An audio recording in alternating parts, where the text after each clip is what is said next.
Welcome to Prahlad Goyal physics classes. In this class, we will start the new chapter, that is relative velocity. So, what is the meaning of relative velocity? So, the relative velocity of an object B, suppose. The relative velocity of an object B with respect to some other object A.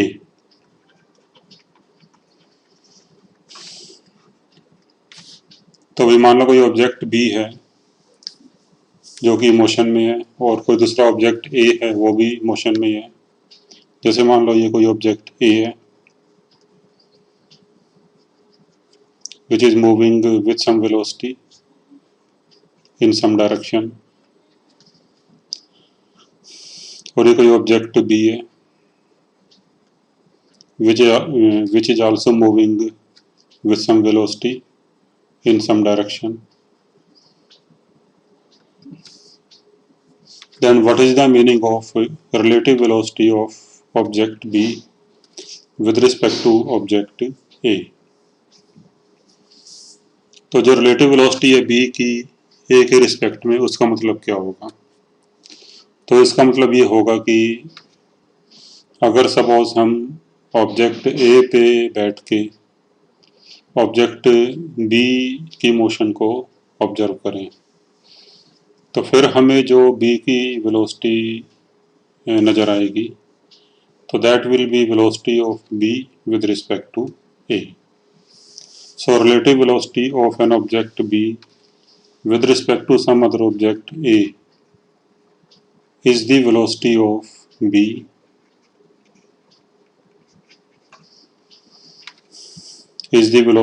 B as seen by an observer sitting on A. ठीक है भी, यानी कोई observer जो ए पे बैठा हुआ है और वो बी की मोशन को देख रहा है, तो फिर उसको जो बी की वेलोसिटी नज़र आएगी तो वो हो जाएगी बी की वेलोसिटी ए के रिस्पेक्ट में.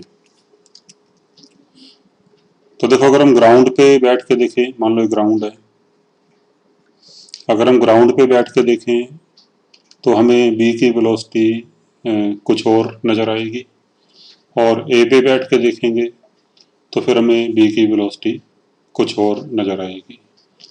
तो फिर जो किसी ऑब्जेक्ट की वेलोसिटी है वो हमें क्या दिख रही है, तो वो डिपेंड करेगा कि हम उसे कहाँ से बैठ के देख रहे हैं. ठीक है. और रिलेटिव वेलोसिटी को हम डिनोट इस तरह से करते हैं अभी, relative velocity of B with respect to A. तो हम इसको डिनोट करेंगे symbol V B oblique A से. तो वी बी ऑब्लिक ए का मतलब होगा relative velocity of B with respect to A, और इसका फार्मूला होता है भी velocity of B with respect to A, इसका फार्मूला होता है we B minus we A, यानी velocity of B minus velocity of A. अब इसको हम प्रूव कैसे करेंगे भी, तो let's first see proof of this formula.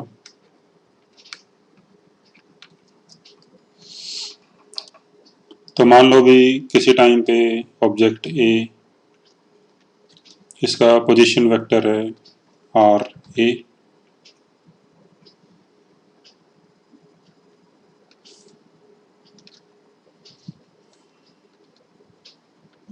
और इसकी वेलोसिटी वी ए. तो भी वेलोसिटी होती है time rate of change of position, यानी velocity is dr upon dt।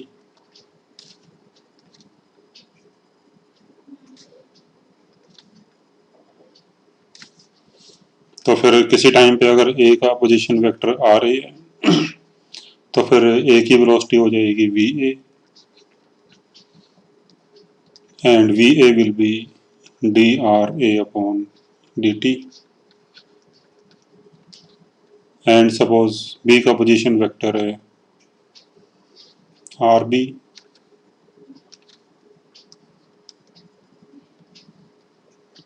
तो फिर इसकी वेलोसिटी हो जाएगी वी बी, और वी बी हो जाएगी,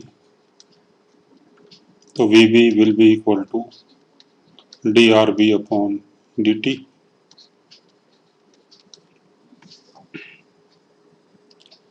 अब बी की वेलोसिटी ए के रिस्पेक्ट में क्या होगी भी, तो वो निकालने के लिए अगर सपोज हम ए पे बैठ जाएं और तो फिर हमारे रिस्पेक्ट में बी का जो पोजीशन वेक्टर होगा वो सपोज ये वाला होगा।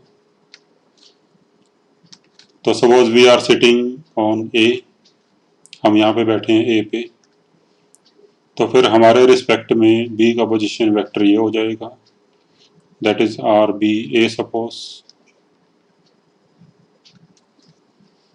और आर बी ए की वैल्यू होगी R B minus R A. जैसे डिस्प्लेसमेंट होता है भी final position minus initial position, कि अगर मान लो कोई पार्टिकल ए से बी जाए तो उसका डिस्प्लेसमेंट होगा आर बी ए, और डिस्प्लेसमेंट होता है final position minus initial position. तो इसकी इनिशियल पोजीशन आर ए और फाइनल पोजीशन आर बी, तो फिर आर बी ए की वैल्यू हो जाएगी आर बी माइनस आर ए। तो अभी हमारे रिस्पेक्ट में अगर हम ए पे बैठे हैं तो हमारे रिस्पेक्ट में बी का पोजीशन वेक्टर है आर बी ए, तो फिर हमारे रिस्पेक्ट में जो वेलोसिटी होगी बी की तो वो हो जाएगी इसका differentiation with respect to time. तो फिर जो वी बी ए है वो क्या हो जाएगा भी, तो वी बी ए हो जाएगा D by D T of R B A.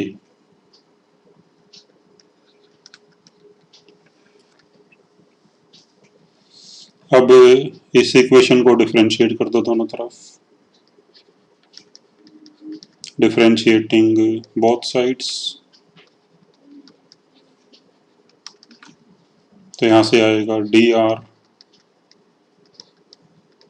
B A d t equal to D R B upon D T minus d are A upon D t. तो d are B A upon D t ये हो जाएगा v B A,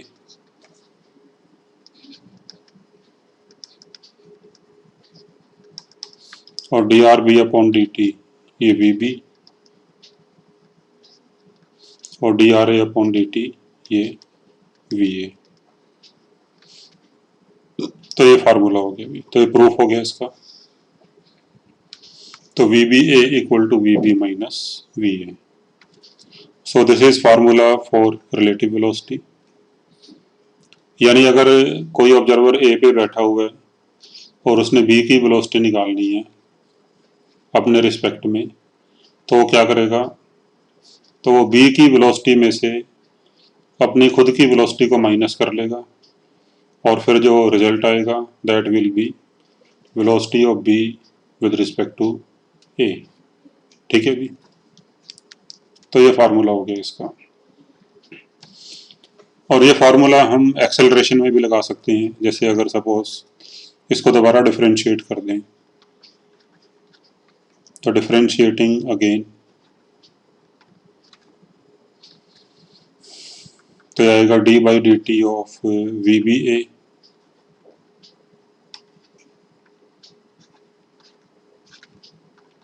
equal to D V B upon D T minus D V A upon D T. और फिर D V by D T acceleration होता है अभी, तो फिर हो जाएगा acceleration of B with respect to A, और ये हो जाएगा एक्सेलरेशन ऑफ बी, और ये हो जाएगा एक्सेलरेशन ऑफ ए।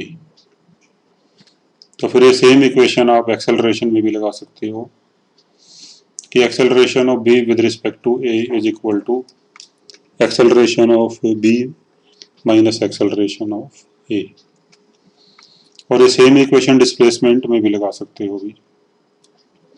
मान लो किसी कुछ टाइम बाद ए का डिस्प्लेसमेंट एस ए होता है, बी का displacement S B, then displacement of B with respect to A, तो ये हो जाएगा displacement of B minus displacement of A.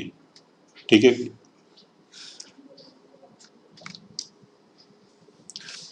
तो भी सम पॉइंट्स तो regarding relative velocity.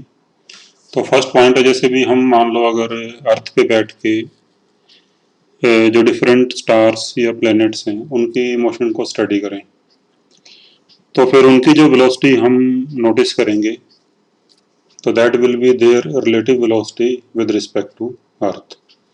So if we study the motions of stars, planets, etc. while sitting on Earth, then the velocity which we will see of stars, planets, तो will be their relative velocity with respect to Earth. आपको पता है कि Earth itself is also moving around Sun.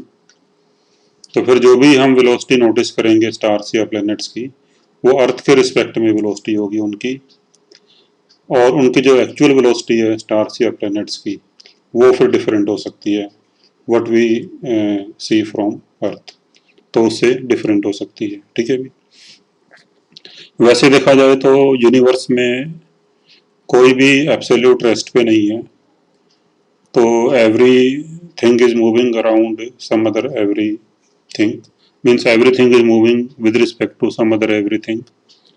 तो फिर जो भी velocity हम निकालते हैं नॉर्मली, वो वेलोसिटी किसी एक ऑब्जेक्ट की किसी न किसी दूसरे ऑब्जेक्ट के रिस्पेक्ट में ही होती है। ठीक है। तो जैसे हमने एग्जांपल लिया कि हम जो भी वेलोसिटी नोटिस करेंगे स्टार्स या प्लैनेट्स की, वो अर्थ के रिस्पेक्ट में होगी। इसी तरह से भी अगर सपोज हम अर्थ पे बैठ के अगर अर्थ पे ही किसी मूविंग ऑब्जेक्ट को देखें, जैसे मान लो कोई कार मूव कर रही है, we are sitting on ground and some car is moving, तो फिर जो उसकी वेलोसिटी हम नोटिस करेंगे कार की, तो वो भी फिर अर्थ के रिस्पेक्ट में हो जाएगी। ठीक है भी। तो when we say that this car is moving with this velocity, say a car is moving with velocity of 20 metre पर सेकेंड, तो फिर इसका ऑब्वियस मीनिंग यही है कि भाई वो जो वेलोसिटी है वो अर्थ के रिस्पेक्ट में है। तो अगर हम सपोज अर्थ पे किसी मूविंग ऑब्जेक्ट को देख रहे हैं and we say that its velocity is this, तो फिर बाय डिफॉल्ट उसकी जो वेलोसिटी होगी वो अर्थ के रिस्पेक्ट में होगी, अनलेस ये मेंशन ना हो कि वो वेलोसिटी किसके रिस्पेक्ट में बताई गई है। ठीक है।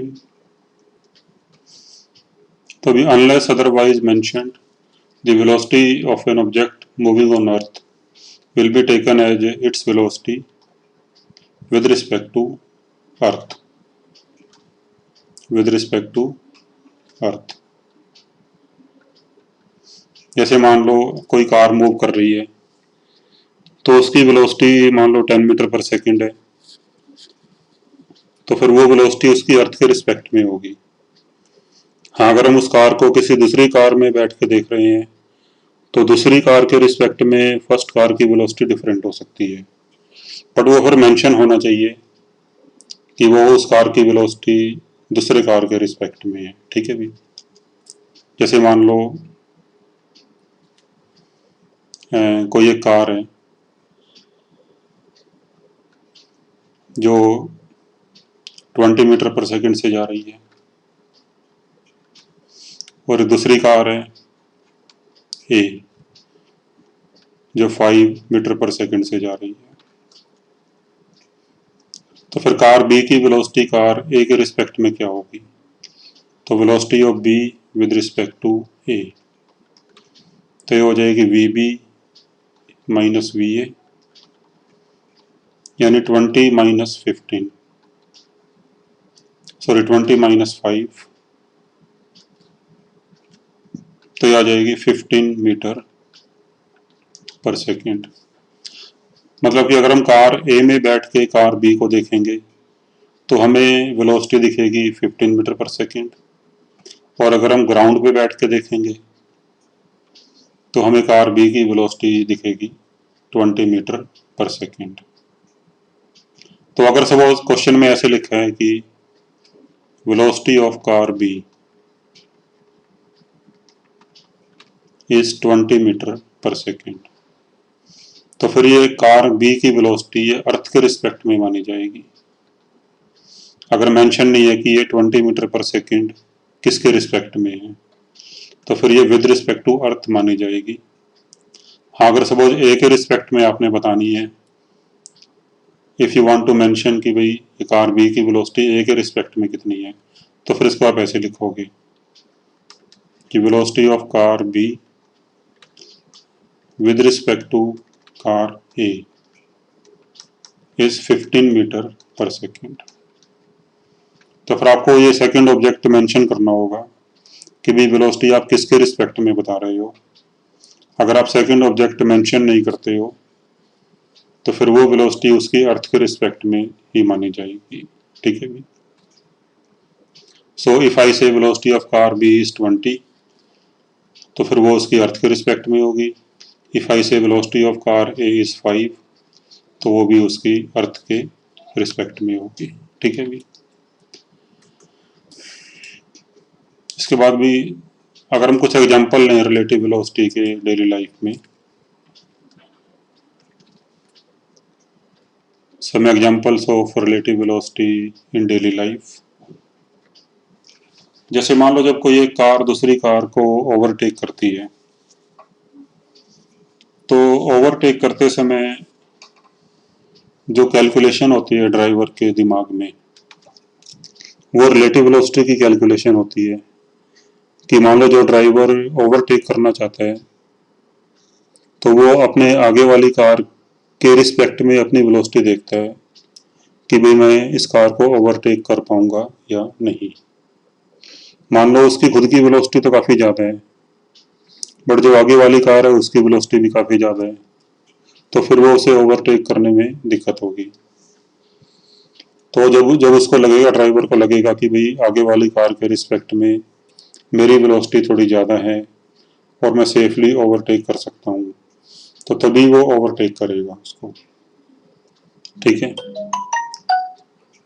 तो basically when one car overtakes the other car, तो जो ओवरटेकिंग कार है उसका ड्राइवर है, उसके दिमाग में कहीं ना कहीं रिलेटिव वेलोसिटी की कैलकुलेशन होती है कि वो सेफली उस कार को ओवरटेक कर पाएगा या नहीं। यानी वो ड्राइवर ये नहीं देखता कि मेरी कार की स्पीड कितनी है, वो ये देखता है कि उसकी कार की स्पीड आगे वाली जो कार है उसके रिस्पेक्ट में कितनी है, तो फिर वो दिमाग में रख के फिर वो ओवरटेक करने की कोशिश करता है। ठीक है जी। और अगला एग्जांपल हो सकता है भी जैसे, तो बेसिकली क्या होता है कि हम जिसके रिस्पेक्ट में वेलोसिटी निकालते हैं तो वो खुद एक तरह से अपने आप को रेस्ट पे अज्यूम कर लेता है। तो विद रिस्पेक्ट टू विच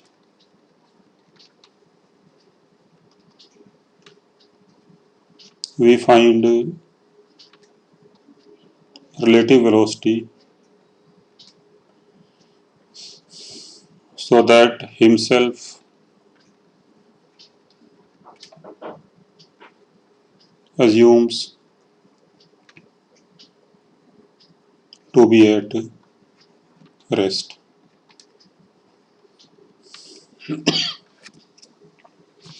इसका मतलब है कि जैसे मान लो हम अर्थ पे बैठ के अगर दूसरे स्टार्स या प्लैनेट्स को देख रहे हैं, तो एक तरह से हम खुद को रेस्ट पे अज्यूम कर लेते हैं कि जैसे हम खुद रेस्ट पे बैठे हुए हैं और बाकी जो सारे स्टार्स हैं, प्लैनेट्स हैं, and the whole universe is moving around us. तो हम इस तरह से अज्यूम कर लेते हैं अभी, ठीक है। तो जिसके रिस्पेक्ट में रिलेटिव वेलोसिटी निकालनी होती है तो वो खुद अपने आप को रेस्ट पे अज्यूम कर लेते हैं और फिर अपनी वेलोसिटी को बाकी ऑब्जेक्ट्स की वेलोसिटी में से सब्ट्रैक्ट करता चला जाता है। तो फिर उन जो बाकी ऑब्जेक्ट्स हैं उनकी वेलोसिटी आ जाएगी उसके रिस्पेक्ट में, ठीक है। तो जैसे हम अर्थ पे बैठ के अगर दूसरे ऑब्जेक्ट्स को देख रहे हैं तो एक तरह से हम खुद अपने आप को रेस्ट पे अज्यूम कर लेते हैं और फिर हम देखते हैं कि भी बाकी जो स्टार्स, प्लैनेट्स हैं वो हमारे रिस्पेक्ट में मोशन में है, ठीक है। तो इसी तरह से देखो, जो रिलेटिव वेलोसिटी का कंसेप्ट है वो हम अपनी डेली लाइफ में यूज़ करते हैं। हमें बेशक पता नहीं चलता, बट नोइंगली और unknowingly we use the concept of relative velocity in our daily life. जैसे फॉर एग्जांपल, मान लो हम चंडीगढ़ से दिल्ली जा रहे हैं बाई बस और बाई ट्रेन। तो जैसे मान लो हम ट्रेन में जा रहे हैं, चलो, और ट्रेन अम्बाला पहुंची तो हम ये बोलते हैं कि अम्बाला आ गया, ठीक है भी, हम ऐसे बोलते हैं अम्बाला आ गया। फिर मान लो कुरुक्षेत्र पहुंची तो हम क्या बोलते हैं, कुरुक्षेत्र आ गया। फिर करनाल आ गया और फिर दिल्ली आ गया भी, ठीक है। तो इसमें क्या सेंस निकलती है भी, तो ऐसे बोलने में क्या सेंस निकलती है, तो ऐसे बोलने में सेंस ये निकलती है कि जैसे हम ट्रेन में बैठे हैं और हम खुद रेस्ट पे हैं और ट्रेन खुद रेस्ट पे है, और जो बाकी स्टेशन हैं अम्बाला, कुरुक्षेत्र, करनाल, पानीपत वगैरह जो भी हैं, तो वो एक एक करके हमारी तरफ आ रही है और जैसे हम खुद रेस्ट पे बैठे हुए हैं। तो इस तरह का सेंस निकलता है भी उसमें, व्हेन वी से कि भाई अम्बाला आ गया। भाई अम्बाला थोड़ी आया, देखा जाए तो हम अम्बाला पहुंचे हैं ना, अम्बाला तो वहीं पे है जहाँ पहले था। We reach at Ambala. But जो हमारे कहने का सेंस होता है उसमें क्या होता है कि अम्बाला आ गया, यानी जैसे हम खुद रेस्ट पे बैठे हुए हैं और अम्बाला हमारी तरफ चल के आ गया। तो वहां पे भी हम एक तरह से रिलेटिव वेलोसिटी का कंसेप्ट यूज करते हैं, चाहे हमें पता हो चाहे ना पता हो, ठीक है भी। तो इसी तरह से भी और एग्जांपल हम ले सकते हैं, जैसे जैसे फॉर एग्जांपल मान लो कोई छोटा बच्चा है, वो बड़ा हो गया, कुछ कुछ सालों बाद बड़ा हो गया, तो हम कहते हैं कि भी जूते छोटे हो गए। जैसे बच्चा बड़ा होता जाता है तो हम क्या बोलते हैं कि जूते छोटे हो गए। तो क्या वाकई में जूते छोटे हो गए भी? नहीं, जूते तो उतने ही थे, बल्कि वो बच्चा बड़ा हो गया तो फिर उसके रिस्पेक्ट में जूते छोटे हो गए, ठीक है। तो व्हेन वी से कि जूते छोटे हो गए तो उसमें क्या सेंस निकलती है? इसमें सेंस ये निकलती है कि जैसे बच्चा उतना ही बड़ा है अभी भी और जूते अपने आप छोटे हो गए, तो इस तरह की सेंस निकलती है। जबकि रियलिटी क्या है? तो रियलिटी ये है कि जूते तो उतने साइज के हैं जो हमने खरीदे थे, लेकिन बच्चा खुद बड़ा हो गया तो उसके रिस्पेक्ट में जूते छोटे हो गए। तो यहाँ पे भी एक रिलेटिव कंसेप्ट यूज कर रहे हैं हम, ठीक है भी। या बोलते हैं कि बच्चे के कपड़े छोटे हो गए, ठीक है, बच्चा बड़ा होता जाता है तो हम बोलते हैं कपड़े छोटे हो गए। तो कपड़े थोड़े छोटे हो गए हैं, अभी कपड़े तो उतने ही हैं, बल्कि वो बच्चा वो बड़ा हो गया, ठीक है भी। तो यहाँ पे भी हम जो है रिलेटिव, एक तरह से रिलेटिव का ही कंसेप्ट यूज करते हैं। तो in this way in many situations we use the concept of relative, यानी हम कंपेयर करते हैं एक को दूसरे से, देन वी से कि भाई ये छोटा है या ये बड़ा है। देखो, दुनिया में कोई भी छोटा या कोई भी चीज बड़ी नहीं होती, हर चीज छोटी या बड़ी होती है दूसरे के रिलेटिव में, ठीक है भी। तो कोई एक चीज दूसरे के रिस्पेक्ट में छोटी हो सकती है तो किसी और के रिस्पेक्ट में वो बड़ी भी हो सकती है। So everything is relative in this world. तो हर चीज एक दूसरे के रिलेटिव में है, छोटी है या बड़ी है तो हमेशा वो रिलेटिव होती है। ठीक है। अब मान लो जैसे आप कंपटीशन एग्जाम देते हो, तो अब आपकी रैंक क्या आएगी उसमें एग्जाम में, वो डिपेंड करेगा कि आपके रिस्पेक्ट में कितने स्टूडेंट्स ने अच्छा किया या कितने स्टूडेंट्स ने आपके रिस्पेक्ट में बुरा किया, तो वो उस पर डिपेंड करेगा भी, ठीक है। तो सम एग्जांपल्स, एक ये क्वेश्चन लेते हैं अभी हम। तो मान लो कोई एक ऑब्जेक्ट ए है जो 3 मीटर पर सेकंड से मूव कर रहा है टुवर्ड्स राइट, और एक सेकंड ऑब्जेक्ट है B which is moving with velocity 5 metre per second towards right, और इनके बीच में डिस्टेंस है 24 मीटर। तो after how much time B will catch A. तो क्वेश्चन ये है भी, आफ्टर how much time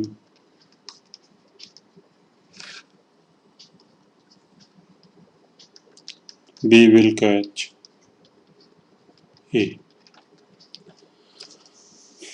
तो हम इसको रिलेटिव वेलोसिटी से भी कर सकते हैं और विदाउट रिलेटिव वेलोसिटी भी कर सकते हैं। अगर हम इसको without the concept of relative velocity करें तो कैसे करेंगे, देखो। तो मान लो कुछ टाइम बाद ए यहाँ पे पहुंच जाता है और बी भी यहाँ पे पहुंच जाता है, तो बी कैचेस ए। इस पॉइंट को सी मान लेते हैं अभी। तो मान लो कुछ टाइम बाद ए और बी दोनों पॉइंट सी पे चले जाते हैं टाइम टी पे, और ये डिस्टेंस एक्स मान लो। तो फिर ऑब्जेक्ट ए ने टाइम टी में ट्रेवल किया distance x with velocity 3 metre पर सेकेंड। तो फिर ए के लिए इक्वेशन आएगी distance equal to speed into time, और बी के लिए इक्वेशन लिखें। तो बी ने डिस्टेंस ट्रेवल किया सी तक 24 प्लस एक्स, तो फिर इसके लिए इक्वेशन आएगी distance 24 plus x equal to velocity 5 into time t, और इसको माइनस कर दो इसमें से, तो आएगा 24 equal to 5t minus 3t यानी 2t। तो यहाँ से t आ जाएगा 12 सेकेंड। तो फिर इसका आंसर आ जाएगा भी 12 सेकेंड। और अगर इसी क्वेश्चन को हम रिलेटिव वेलोसिटी के कंसेप्ट से करें तो फिर कैसे करेंगे। तो इसमें अगर सपोज जो ऑब्जेक्ट ए है वो खुद अपने आप को रेस्ट पे अज्यूम कर ले, तो फिर इसको बी की वेलोसिटी क्या दिखेगी भाई।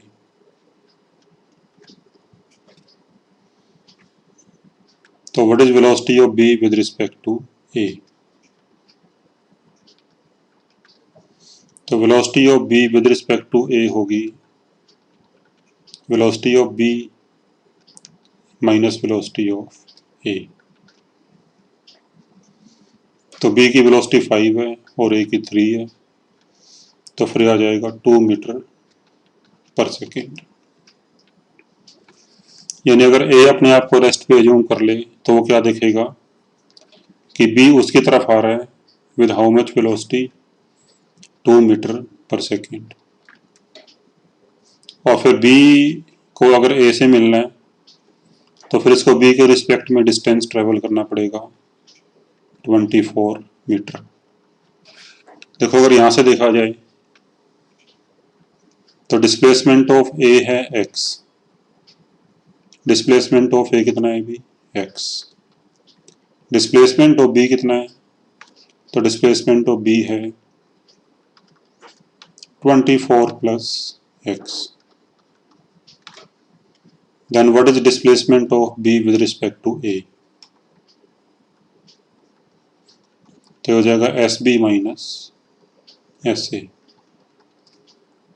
That is 24 plus X minus X, तो दैट इज 24।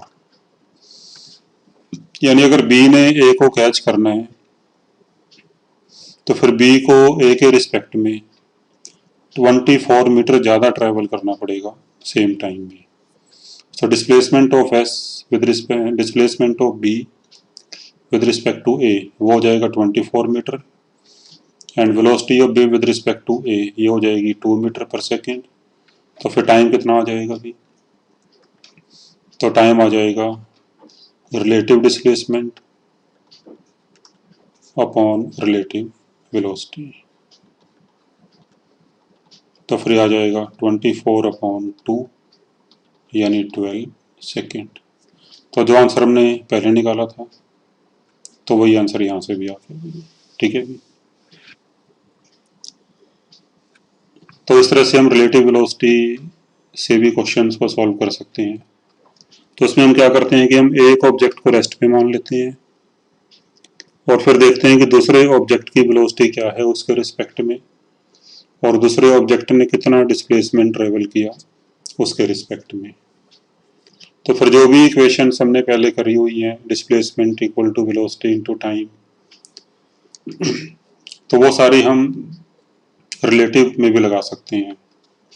जैसे और जो हमने इक्वेशंस ऑफ मोशन करी हैं फॉर यूनिफॉर्म एक्सेलरेशन, तो वो भी हम रिलेटिव में लगा सकते हैं। जैसे v equal to u plus a t, तो ये भी हम रिलेटिव में लगा सकते हैं, यानी v relative is equal to you relative plus A relative into t. तो ऐसे बाकी दोनों इक्वेशंस भी हम रिलेटिव में लगा सकते हैं। इसमें फिर सारा कुछ रिलेटिव में आ जाएगा, वेलोसिटी, डिस्प्लेसमेंट, एक्सेलरेशन, इसमें सारा कुछ फिर रिलेटिव में ही आ जाएगा। ठीक है भी। अच्छा भी, अगर इसी क्वेश्चन में आपको ये दिया होता कि ए और बी अपोजिट डायरेक्शन में जा रहे हैं और फिर कितने टाइम के बाद दोनों मिलेंगे, तो फिर ये कैसे करोगे?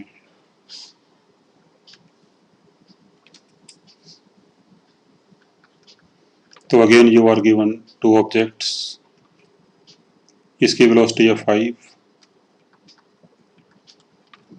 इसकी वेलोसिटी है अब इस तरफ है 3 मीटर पर सेकेंड, और इनके बीच में इनिशियल सेपरेशन 24 मीटर। तो after how much time they will meet. तो अगर इसको हम बिना रिलेटिव वेलोसिटी के करें तो ऐसे करेंगे कि चलो मान लो टाइम टी के बाद ए यहाँ पे आ जाता है, ट्रेवलिंग डिस्टेंस ऑफ एक्स, और बी भी यहाँ पे आ जाता है, travelling distance of 24 minus X. तो फिर ए के लिए इक्वेशन हो जाएगी x इक्वल टू 3t, और b के लिए हो जाएगी 24 minus x equal to 5t। दोनों को ऐड कर दो, तो दोनों को ऐड करेंगे तो x x कैंसिल हो जाएगा, ये आएगा 24 इक्वल टू 8t। तो यहाँ से t आ जाएगा 3 सेकेंड। ठीक है भी। तो ये आपका आंसर आ जाएगा। और अगर इसको रिलेटिव वेलोसिटी से करें तो कैसे करेंगे? तो रिलेटिव वेलोसिटी से ऐसे करेंगे कि मान लो ए को रेस्ट पे मान लेते हैं, ए को रेस्ट पे मान लेते हैं,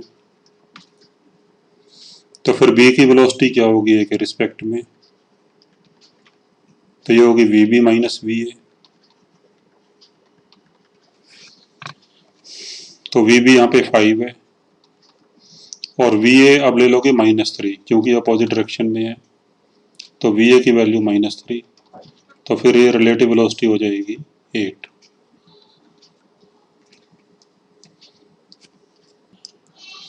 और रिलेटिव डिस्प्लेसमेंट निकाल लें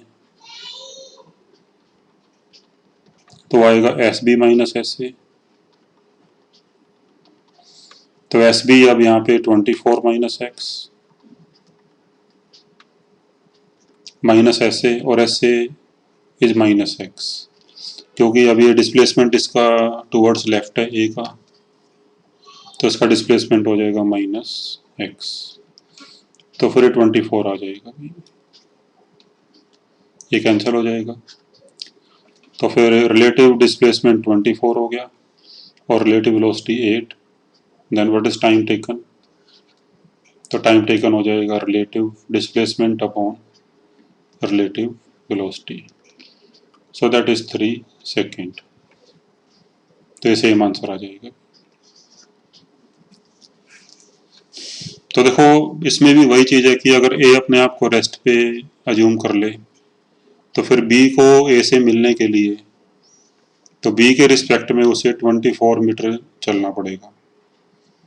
तो रिलेटिव डिस्प्लेसमेंट हो जाएगा 24 और रिलेटिव वेलोसिटी 8 है, तो टाइम आ जाएगा 24/8। अब इस तरह के और एग्जांपल देखते हैं अभी हम।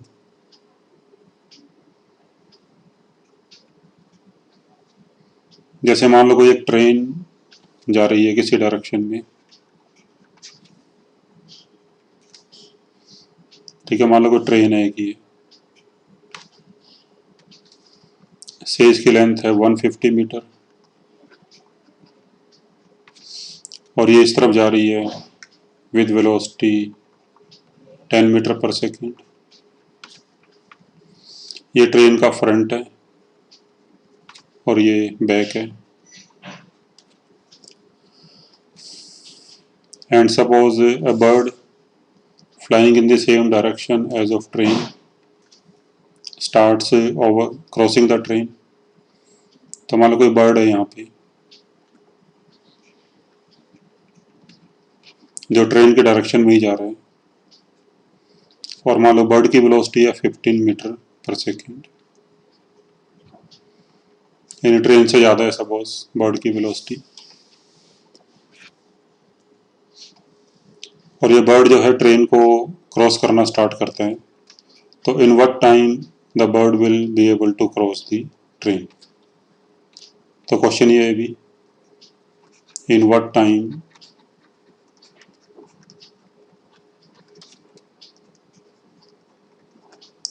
Bird will cross the train.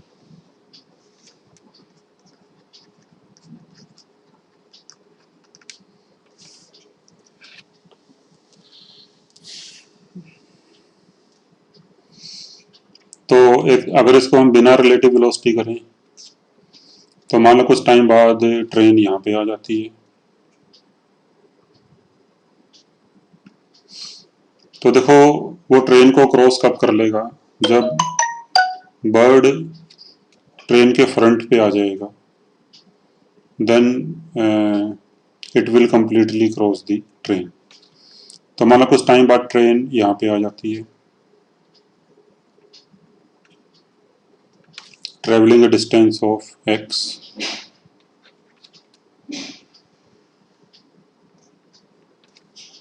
और बर्ड उस टाइम ट्रेन के फ्रंट पे आ जाता है,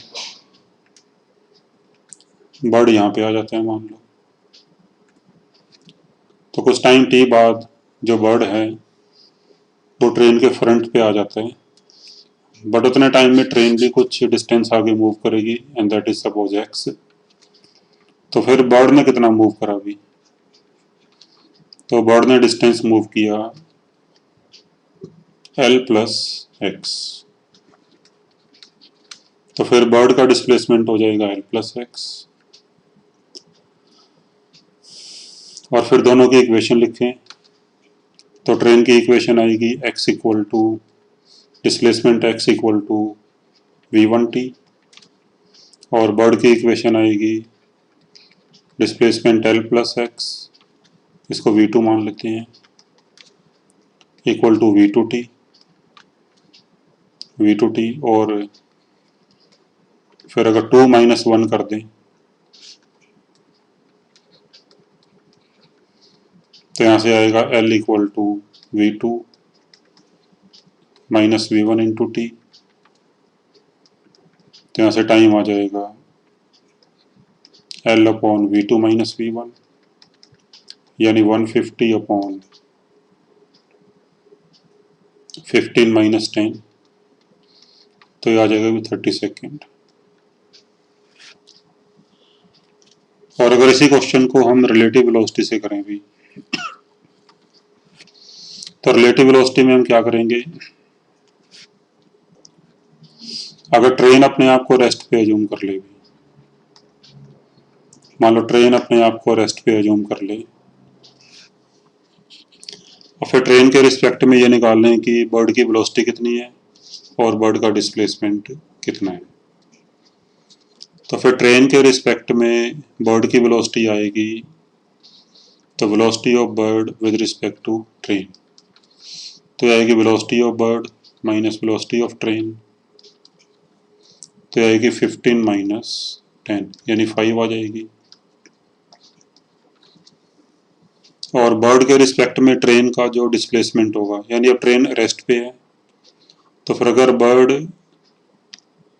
ट्रेन के फ्रंट पे जब आ जाएगा, यानी यहाँ पे आ जाएगा ट्रेन के रिस्पेक्ट में, then it will completely cross the train. तो फिर बर्ड का जो डिस्प्लेसमेंट होगा ट्रेन के रिस्पेक्ट में वो इतना हो जाएगा, displacement of bird with respect to train, और फिर ये हो जाएगा एल के बराबर।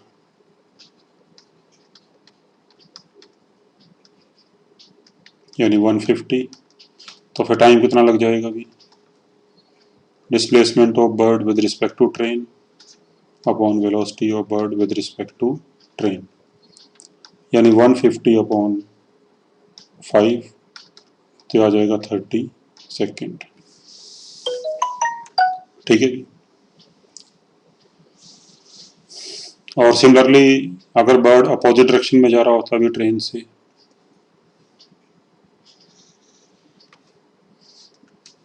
मान लो ट्रेन इस तरफ जा रही है,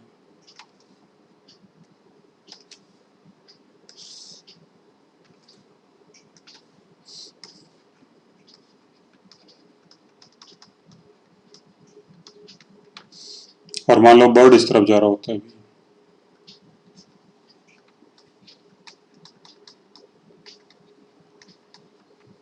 फिर कितने टाइम बाद वो ट्रेन को क्रॉस करेगा।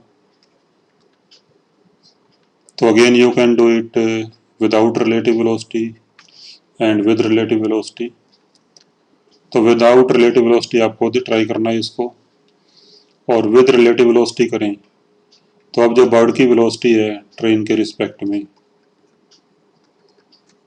तो वो हो जाएगी, अब दोनों ऐड हो जाएंगे भी, velocity of bird minus velocity of train.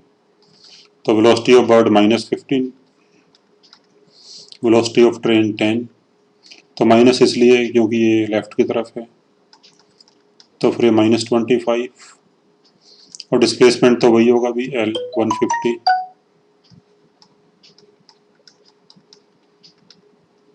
और डिस्प्लेसमेंट भी नेगेटिव होगा, क्योंकि ट्रेन अगर अपने आप को रेस्ट पे अज्यूम कर ले, तो फिर बर्ड जब यहाँ पे पहुंच जाएगा ट्रेन के रिस्पेक्ट में, तो then it will completely cross the train. तो फिर अब जो बर्ड का डिस्प्लेसमेंट है वो लेफ्ट साइड है, तो फिर वो भी नेगेटिव हो जाएगा। तो फिर टाइम कितना हो जाएगा, displacement upon speed,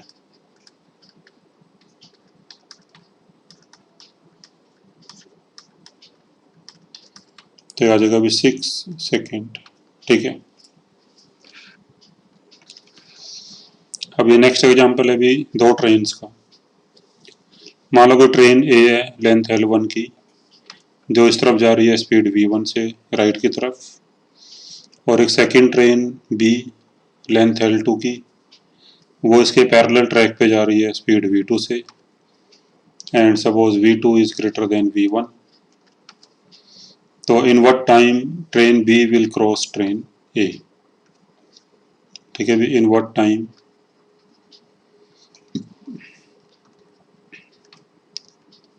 B will cross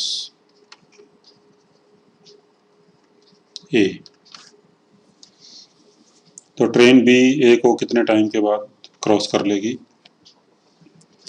तो अगर इसको हम रिलेटिव वेलोसिटी से करें भी, तो what is relative velocity of second train with respect to first train.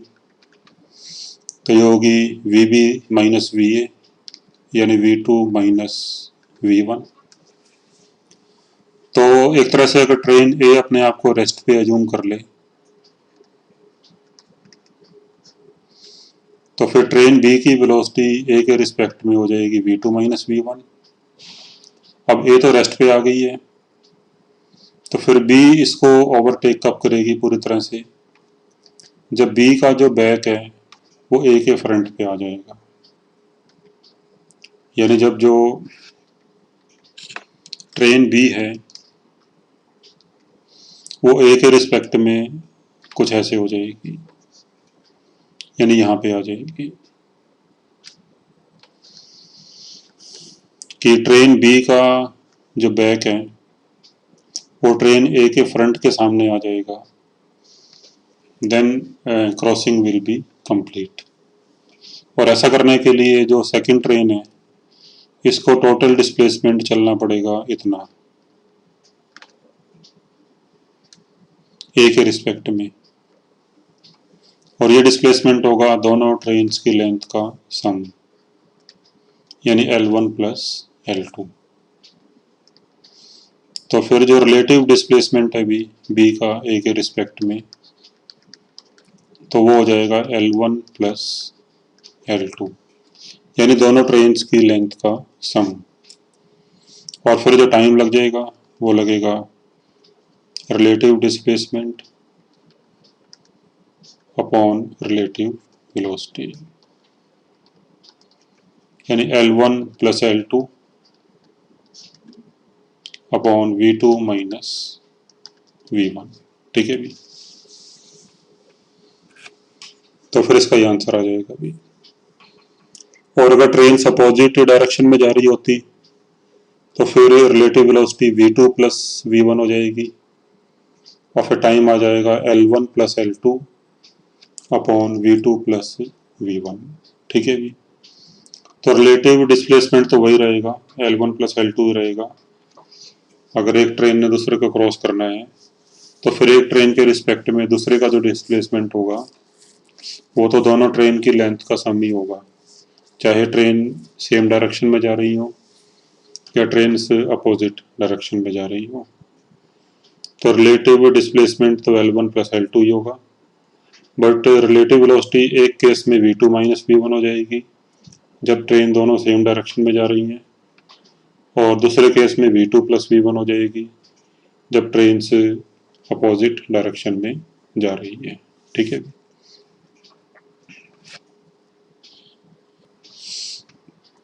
हाँ जी, हमने पहले ये क्वेश्चन किया था, क्वेश्चन नंबर 17 इस वाले असाइनमेंट का, पेज नंबर 55 पे। ये हमने पहले किया था बिना रिलेटिव वेलोसिटी के। अब देखते हैं इसको भी रिलेटिव वेलोसिटी से हम कैसे कर सकते हैं इस क्वेश्चन को, क्वेश्चन नंबर 17। तो अब ये क्वेश्चन करने से पहले आप इसको एक बार रिवाइज कर लो, हमने पहले किस तरह से किया था, और अब इसको रिलेटिव वेलोसिटी से कैसे करेंगे वो एक बार आप खुद ट्राई करके देखो, and then continue this video. तो इसमें था कि two towns A and B are connected by bus service, और हर टाइम टी में एक बस निकलती है ए से बी के लिए और बी से ए के लिए। तो जो बसेस ए से बी की तरफ जा रही हैं वो इसको हर 18 मिनट बाद मिलती है। तो मान लो कोई बस नंबर 1 इसको मिल गई जो ए से बी जा रही है, बस की स्पीड वी बी मान लो, और इसके पीछे सेकंड बस आ रही होगी स्पीड वी बी से, और सेकंड बस 1 के टाइम टी बाद निकली है, तो फिर इन दोनों के बीच का डिस्टेंस होगा v B into t upon 60। ये हमने पहले किया था अभी। अब मान लो साइकिलिस्ट को बस 1 मिल जाती है और उसके 18 मिनट बाद इसको मिलती है बस 2।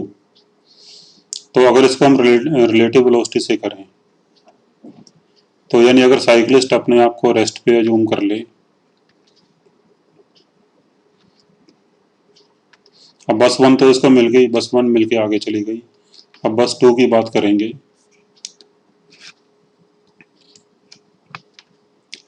तो अगर साइकिलिस्ट अपने आप को रेस्ट पे अज्यूम कर ले तो साइकिलिस्ट के रिस्पेक्ट में बस 2 की जो वेलोसिटी होगी, तो वेलोसिटी ऑफ बस 2 विद रिस्पेक्ट टू साइकिलिस्ट, ये हो जाएगी velocity of bus minus velocity of cyclist, that is v B minus 20।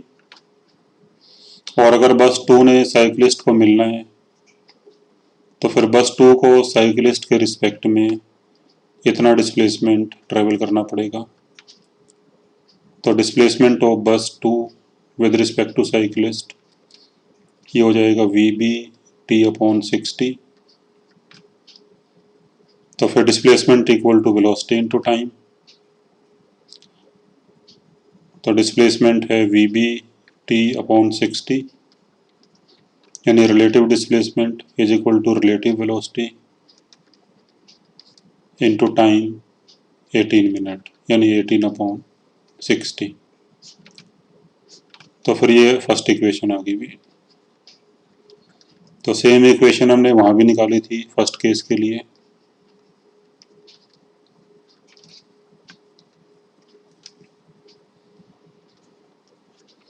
तो वन इक्वेशन इज दिस। और ऐसे ही जो बसेज अपोजिट डायरेक्शन में जा रही हैं, बी से ए की तरफ जा रही हैं, तो उनके लिए भी आप कर सकते हो। तो अगेन मान लो साइकिलिस्ट है जो इस तरफ जा रहे हैं, और जो बसेस बी से ए जा रही हैं, तो मान लो बस नंबर 1 इसको मिल गई और बस नंबर 2 इसके पीछे आ रही है स्पीड वी बी से। दोनों बसों के बीच का गैप होगा v B into t upon 60। अब यहाँ पे जो रिलेटिव वेलोसिटी होगी बस 2 की साइकिलिस्ट के रिस्पेक्ट में, तो वो दोनों का सम हो जाएगी वी बी प्लस 20। और रिलेटिव डिस्प्लेसमेंट तो वही होगा वी बी टी अपॉन 60। तो अगेन अप्लाई द इक्वेशन। तो relative displacement is equal to relative velocity into time, और टाइम है 6 मिनट, यानी इंटू 6 अपॉन 60। तो यहाँ से भी सेकंड इक्वेशन आ जाएगी।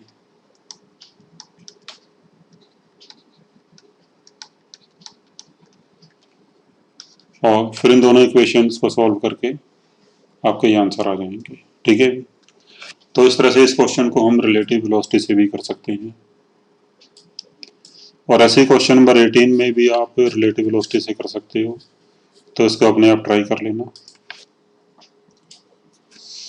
एंड सिमिलरली हमने क्वेश्चन 30, 31 ये करे थे भी, इनको अगर रिलेटिव वेलोसिटी से करें तो कैसे करेंगे। पेज नंबर 57 पे क्वेश्चन नंबर 30, अगर इसको रिलेटिव वेलोसिटी से करना हो तो कैसे करेंगे। तो question number 30, two cars A and B are travelling in the same direction with velocities VA and VB, VA greater than VB.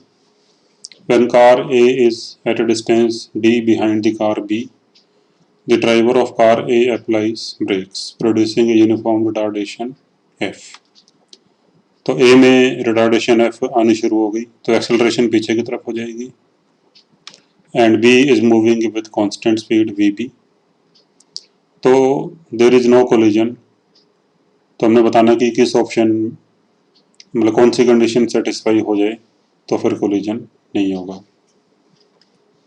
तो अगर हम बी को रेस्ट पे मान लें और ए की हर एक चीज बी के रिस्पेक्ट में निकालें, तो let B assumes at rest.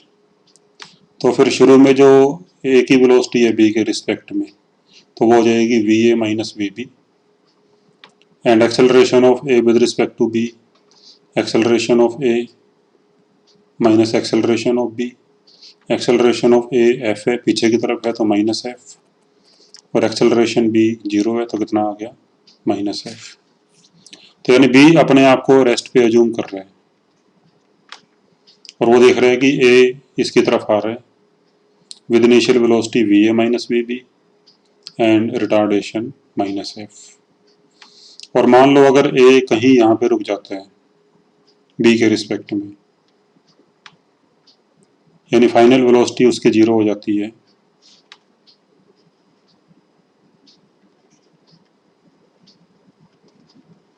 After travelling a distance of say x with respect to b, और x की वैल्यू फिर अगर d से कम या जस्ट इक्वल भी है तो फिर कोलिजन नहीं होगा। देन फॉर नो कोलिजन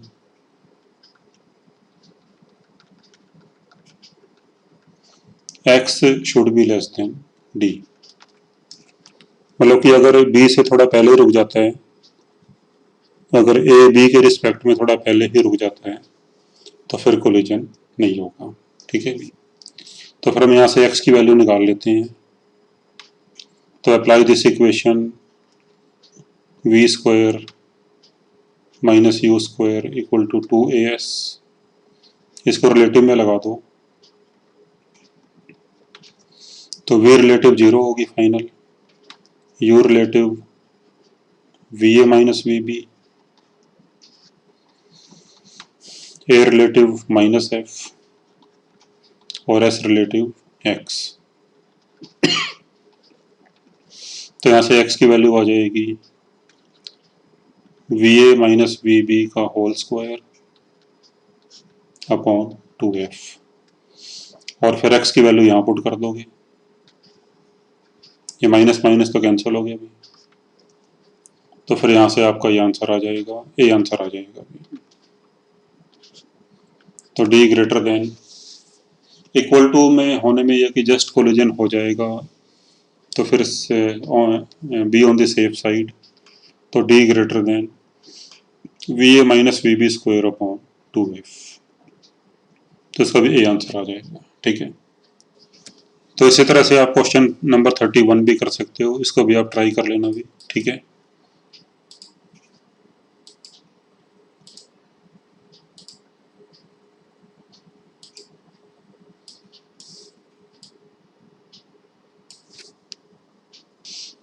अच्छा, ये क्वेश्चन हमने ये किया था क्वेश्चन नंबर 44। अगर इसको रिलेटिव वेलोसिटी से करना हो तो कैसे करेंगे भी।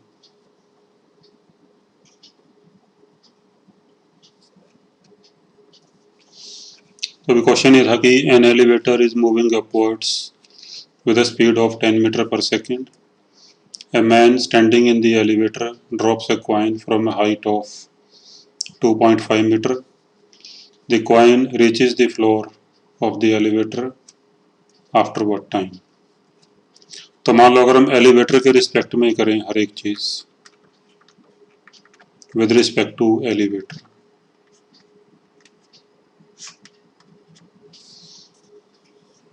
तो हम जब कॉइन को ड्रॉप करेंगे तो कॉइन की वेलोसिटी वही होगी जो शुरू में एलिवेटर की है, दैट इज 10 मीटर पर second.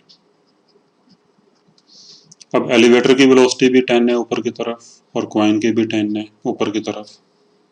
Then velocity of coin with respect to elevator, तो वो शुरू में 0 हो जाएगी, इसको u ले लेते हैं। तो initial velocity of coin with respect to elevator वो 0 हो जाएगी।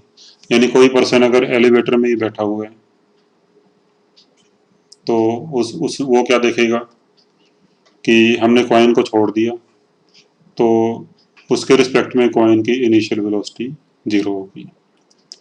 अच्छा, छोड़ने के बाद जो कॉइन है वो ग्रेविटी के इफेक्ट में आ जाएगा और फिर इसकी एक्सेलरेशन जी हो जाएगी नीचे की तरफ, और लिफ्ट जो है, जो एलिवेटर है, वो तो कांस्टेंट स्पीड से जा रही है, तो फिर इसकी एक्सेलरेशन 0 होगी। Then what is acceleration of coin with respect to elevator? That is acceleration of coin minus acceleration of elevator. Acceleration of coin नीचे की तरफ है और एलिवेटर की 0 है, तो ये माइनस जी आ जाएगा। और फाइनली अगर ये कॉइन यहाँ पे पहुँचता है फ्लोर पे, तो फिर जो डिस्प्लेसमेंट होगा कॉइन का एलिवेटर के रिस्पेक्ट में वो हो जाएगा 2.5। मतलब जो पर्सन यहाँ बैठा हुआ है एलिवेटर के अंदर वो क्या नोटिस करेगा? वो नोटिस करेगा कि कॉइन पॉइंट ए से चल के पॉइंट बी पे आ गया, तो उसके रिस्पेक्ट में जो डिस्प्लेसमेंट उसको दिखेगा कॉइन का, वो दिखेगा 2.5 मीटर नीचे की तरफ,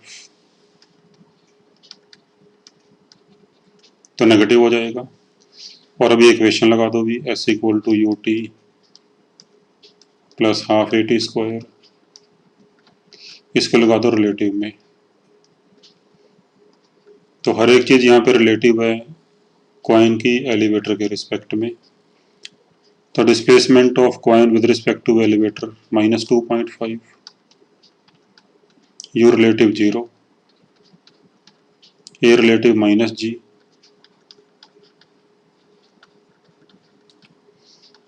तो यहाँ से टी आ जाएगा भी 1/√2, तो इसका बी आंसर हो जाएगा भी। ठीक है,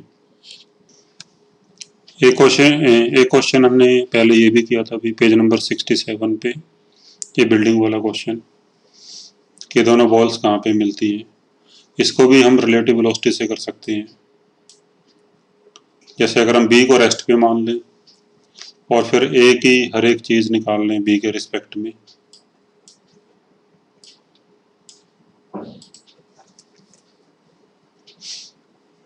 तो देखो शुरू में बी की वेलोसिटी 0 है और ए की वेलोसिटी 40 है, तो what is initial velocity of A with respect to B, तो that is U A minus U B, तो ये हो जाएगी 40 minus 0 40। What is acceleration of A with respect to B,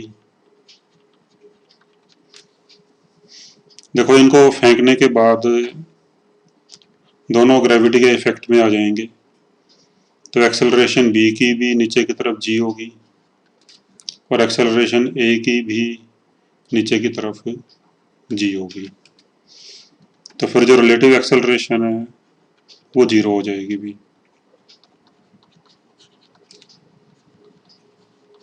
ये 0 हो जाएगी क्योंकि दोनों की एक्सेलरेशन सेम है, सेम डायरेक्शन में है, तो फिर रिलेटिव वेलोसिटी 0 हो जाएगी। अब क्योंकि बी ने अपने आप को रेस्ट पे अज्यूम कर लिया है, तो फिर अगर ए को बी से मिलना है तो ए को बी से मिलने के लिए ये पूरा डिस्प्लेसमेंट ट्रेवल करना पड़ेगा ए से लेकर बी तक का, विच इज 160 मीटर, तो फिर displacement of A with respect to B कितना हो जाएगा 160 मीटर। अब एक्सेलरेशन तो 0 है भी, तो सिंपल टाइम आ जाएगा डिस्प्लेसमेंट अपॉन वेलोसिटी, ठीक है भी, यानी 160 अपॉन 40, तो टाइम आ जाएगा 4 सेकेंड। तो टाइम इस तरह से हम निकाल सकते हैं कि कितने टाइम बाद दोनों मिलेंगे। फिर अगर ये निकालना है कि कहाँ पे मिलेंगे, तो कहाँ पे मिलेंगे वो निकालने के लिए फिर आपको इनके इंडिविजुअल मोशन को ही देखना पड़ेगा, जैसे हमने पहले किया था। ठीक है भी, तो अभी ये क्वेश्चन है, a transparent lift A is going upwards with velocity 20 and retarding at the rate of 8 metre पर सेकेंड स्क्वायर। तो अगर ये रिटार्ड कर रही है तो फिर इसकी एक्सेलरेशन वेलोसिटी के अपोजिट हो जाएगी, मतलब नीचे की तरफ हो जाएगी, तो इस करके इसको नेगेटिव ले लिया, -8 मीटर पर सेकेंड स्क्वायर। और इसी तरह से भी बी की वेलोसिटी नीचे की तरफ है उस टाइम 10 मीटर पर सेकेंड, तो इसको माइनस ले लिया, नीचे की तरफ है, और ये भी रिटार्ड कर रही है, तो फिर इसकी एक्सेलरेशन भी वेलोसिटी के अपोजिट होगी, तो ऊपर की तरफ हो जाएगी एक्सेलरेशन, और इसको ले लिया हमने 2, मतलब 2 दी हुई है तो ये प्लस हो जाएगी। And height of the lift A दे रखी है हमें 16 मीटर, और जब ये एक दूसरे के आमने सामने होती हैं तो लिफ्ट ए की सीलिंग से एक बोल्ट गिरता है यहाँ से,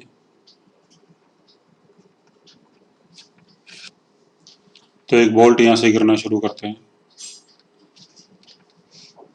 तो देखो जो बोल्ट है अभी गिरते समय इसकी वेलोसिटी वही होगी जो लिफ्ट ए की वेलोसिटी है, तो गिरते समय इसकी वेलोसिटी वही होगी 20 मीटर पर सेकेंड, बट गिरने के बाद जो बोल्ट है वो ग्रेविटी के इफेक्ट में आ जाएगा, इसकी एक्सेलरेशन फिर नीचे हो जाएगी माइनस जी, यानी -10 मीटर/सेकेंड स्क्वायर।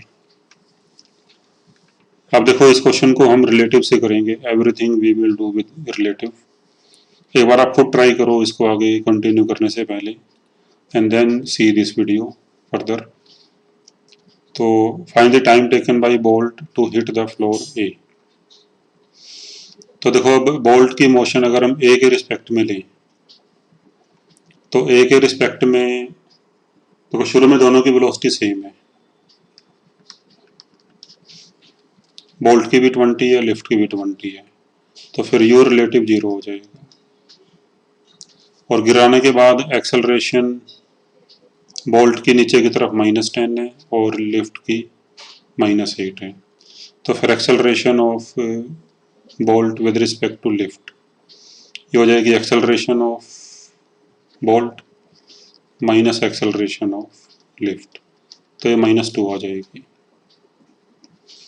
और बोल्ट ने लिफ्ट के फ्लोर तक आने के लिए जो डिस्प्लेसमेंट ट्रेवल करना है वो ट्रेवल करना है 16, और नीचे की तरफ ट्रेवल करना है तो -16। तो now apply equation S relative equal to you relative into T plus half A relative into T square. तो यहाँ से टाइम आ जाएगा 4 सेकेंड। ठीक है, तो इसका आंसर हो जाएगा सी। Question number 48।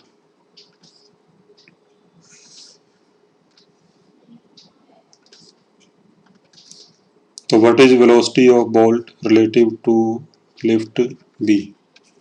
अब बोल्ट की मोशन हम देखते हैं बी के रिस्पेक्ट में।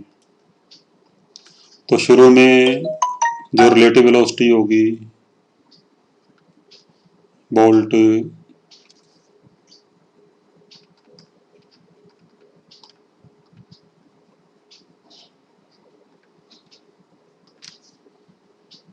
अभी शुरू में जो रिलेटिव वेलोसिटी होगी बोल्ट की बी के रिस्पेक्ट में,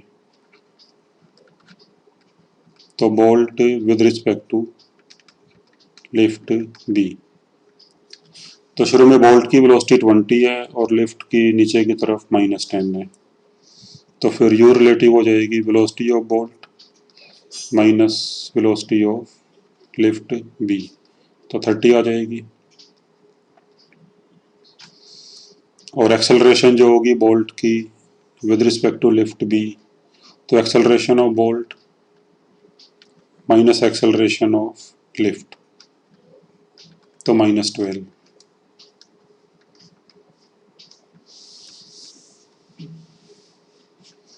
तो फिर what is the velocity of bolt relative to B when it hits the floor of A.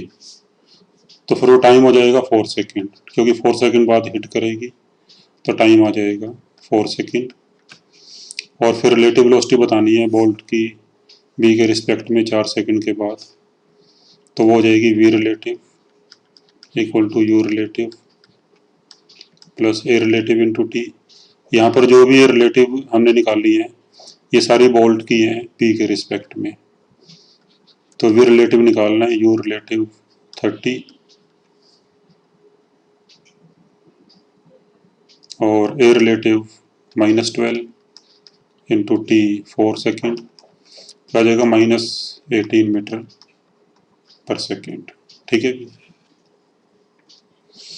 तो ये आगे भी velocity of bolt with respect to lift B after 4 second -18, तो माइनस का मतलब है कि ये वेलोसिटी नीचे की तरफ होगी, अदरवाइज मैग्नीट्यूड कितना होगा 18। Of A displacement of bolt relative to B, तो उसके लिए फ्री इक्वेशन लगा दो। Displacement of bolt with respect to B, तो हो जाएगा U initial into time 4 second plus half into A relative -12 और टाइम 4 सेकेंड,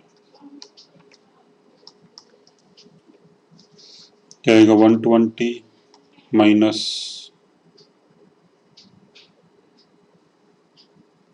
96, तो आ जाएगा भी 24 मीटर। ठीक है, तो इसका आंसर आ जाएगा बी। तो इस तरह से भी हम ये काफ़ी क्वेश्चन रिलेटिव वेलोसिटी से भी मतलब बड़ी आसानी से कर सकते हैं। तो इसमें क्या करना होता है कि हम एक को रेस्ट पे मान लेते हैं और फिर दूसरे ऑब्जेक्ट की सारा कुछ वेलोसिटी, डिस्प्लेसमेंट, एक्सेलरेशन वगैरह उसके रिस्पेक्ट में निकाल लेते हैं and then we can apply the same equations. ठीक है भी, तो चलो इस क्लास में इतना ही करते हैं, बाकी remaining in the next class. Okay, thank you.